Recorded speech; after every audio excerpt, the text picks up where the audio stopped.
মুসলমান, কোন দিন মারা যাইবেন জানেন না। এই পৃথিবী কিন্তু ধোঁকাবাজ, এই পৃথিবীটা ধোঁকাবাজ। পৃথিবীর বন্ধু বান্ধব আত্মীয় স্বজন কেউ আপনার আপন নয়, কেউ আপনার সঙ্গের সাথী হবে না। আপনি মারা গেছেন, আপনাকে তো একটু নজর দেখবে। আপনার বন্ধু, যেই বন্ধু আপনার সাথে গোলাগুলি করে সব সময়, যে আত্মীয় স্বজন, যে আদরের স্ত্রী, যেই আদরের স্বামী স্ত্রীকে সবসময় মহব্বত করে, যেই ছেলে মা বাবাকে মহব্বত করে, কিন্তু যখন মারা যাব আপনার কাছে আপনার বন্ধু ভাই আপনার কাছে যাবে না। দূর থেকে যাই লাশটারে একটা নজর দেখবে। কথা বলেন ঠিক কিনা? দূর থেকে যাই একটা আবার এইভাবে লাশটার দিকে তাকাইব, লাশটারে ধরে না। বাবা যখন মারা যায় মসজিদের হুজুরদেরকে নিয়ে হুজুর আমার বাবার গোসলটা করাইয়া দেন, ঠিক কিনা? ওই সন্তানও কই হুজুর ভয় লাগে।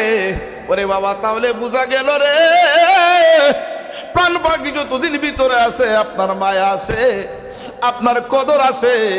ভিতর থেকে প্রাণ পাখি চলে গেছে, কেউ আপনার আপন না, কেউ আপনার আপন হবে না।